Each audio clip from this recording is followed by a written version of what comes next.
Hej morfar, det er Anders og Aaron fra San Diego, som sidder her hos Aarons mor og tænkte, at vi ville lige sende en hilsen til Danmark og læse en bloddrøbende godnathistorie fra Ærø. Den hedder Feltpræsten fra Ærø. Alarm! Råbet gjaldede ud over Mississippi-floden. Sydstatstropperne var på vej, og det skandinaviske regiments officerer forsøgte desperat at samle de menige på Island No. 10.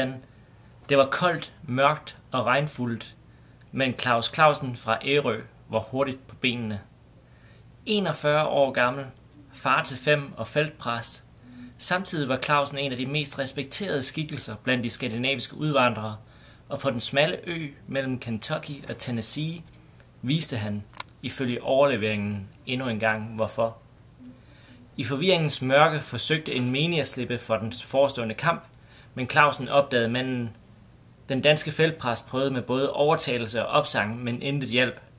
Så giv mig dit gevær, lød det fra præsten, som fik udleveret våbnet, og med det samme stillede sig ind blandt de kampberedte tropper, bestemt på at slås på liv og død i mandens sted. Det viste sig dog, at fjenden var blevet fordrevet i april 1862 og ikke var i nærheden. Samtidig viste sig, at alarmen var falsk, men episoden og Clausens mod blev ikke glemt blandt dem, som 50 år senere nedskrev skandinavernes oplevelse i den amerikanske borgerkrig. For uanset om soldaterhistorien fra Island No. 10 var sand eller ej, så indtog Clausen en central rolle blandt skandinaverne i USA, før, under og efter den amerikanske borgerkrig. En kirke i splid med sig selv kan ikke bestå. Claus L. Clausen var en travl mand, præst, pioner, pressemand, blandt meget andet.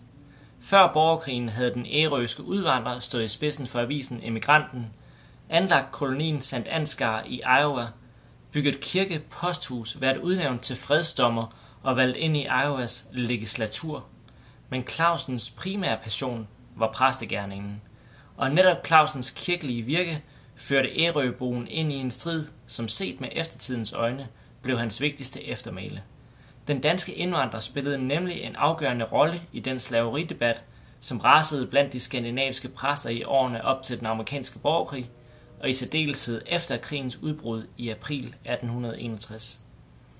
Tusindvis af skandinaviske indvandrere drog i 1861 og 1862 i kamp mod sydstaterne og deres samfundsindretning baseret på slaveri, men trods den store modstand i menighederne mod slaveriet, så mente flere af Clausens kolleger, i særdeleshed Adolf C. Preus, præsidenten for den norske synode, at slaveriet rent teologisk ikke kunne påstås at være syndigt.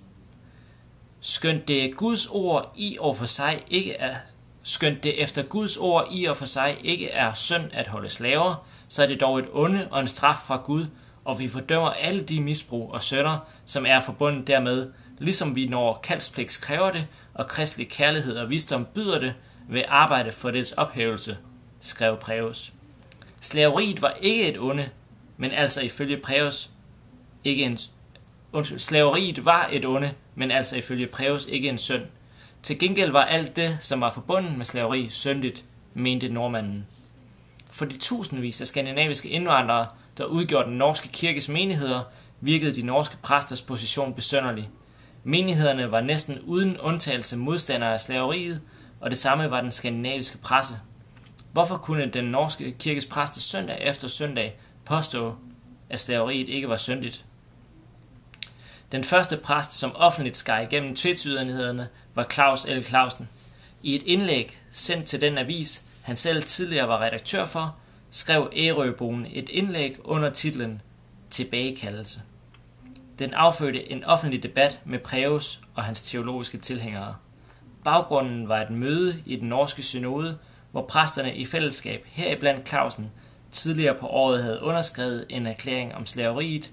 Men, skrev han, straks efter at jeg var kommet hjem fra synoden og havde lidt tid til med mere rolighed at overveje nævnte erklæring og de argumenter, der var ført til dens forsvar, indså jeg, at den var falsk, skrev Clausen, og tilføjede: Det ville ej være vanskeligt at anføre en mængde beviser og argumenter imod nævnte erklæring, til at bevise dens urigtighed, men jeg behøver blot at gå til selve erklæringen, for sådan bevis, den gendriver sig selv tilstrækkeligt. Sandt at sige er hele den erklæring et væv af sofisteri, skrev Clausen. Forvirringen var stor blandt menighederne, og konflikten voksede nærmest fra dag til dag i slutningen af 1861. Pastor Preus modtog derfor flere opfordringer til at tydeliggøre kirkens syn på slaveriet. Han skrev: "Vi kunne ikke kalde det at holde slaver der, hvor den politiske lov tillader det, synd i og for sig. For det første, fordi det ikke er udtrykkeligt forbudt i Guds ord at holde slaver, og for det andet, fordi det heller ikke er befalet i Guds ord at frigive alle slaver." Disse ord var dog grunden til, at Preus og hans meningsfæller nu befandt sig i en moralsk knibe, da langt størstedelen af de skandinaviske indvandrere jo netop mente, at slaveriet, uanset nuancer, var moralsk forkasteligt. Preus forsøgte derfor til sidst at trække i land ved at bemærke, at vores erklæring er ikke pro-slaveri, men antislaveri. Vi er imod slaveri og vil arbejde derimod, men vi er imod barbari og uvidenhed og andre onder i det menneskelige samfund. Kirkens skelnen mellem slaveri som et onde og slaveriet som en synd var dog for hårfin for de fleste af de skandinaviske emigranter. For disse skandinaver var slaveriet både et onde og en synd. Også for Clausen var det at holde et andet menneske som privat ejendom ubetinget syndigt. Det slaveri, hvor ejendomsforholdet er det væsentlige, så at nemlig et menneske betragter og behandler et andet menneske som sin ejendom, det vil sige ikke som en person, men som en ting, er i sig selv en synd, skrev Clausen. Den norske kirke var direkte uenig med Clausen, og striden intensiveredes. I kirkeblade og aviser førte striden på ord, men menighedernes unge mænd satte livet på spil for de samme principper, som Clausen var talsmand for. Clausens holdninger blev fejret af bordet af Preus som nymodens og en affødning af fritænkeriet, men netop friheden til at tænke og mene, som man ville, stod centralt for de skandinaviske immigranter. Clausens popularitet blev derfor heller ikke mindre, da han meldte sig under fanerne i kampen mod sydstaterne. Soldaterne døbte straks Kompagni K i Wisconsins skandinaviske regiment for Clausens Guards, altså Clausens livgarde, og kort efter var regimentet i kamp mod sydstatstropperne.